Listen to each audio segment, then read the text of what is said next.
Jiulize leo kama utakuwa pale, wimbo wenyewe ukiimbwa na washindi,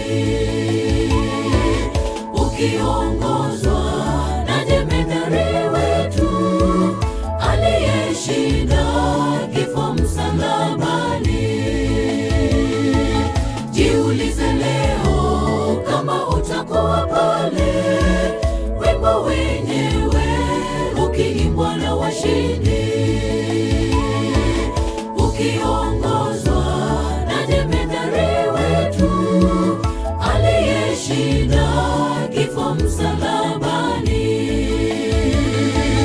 Ni Bwana Yesu mtunzi wa wimbo huu, ataongoza wateule mbinguni. Kundi la malaika watabaki kushangaa, kumbe ni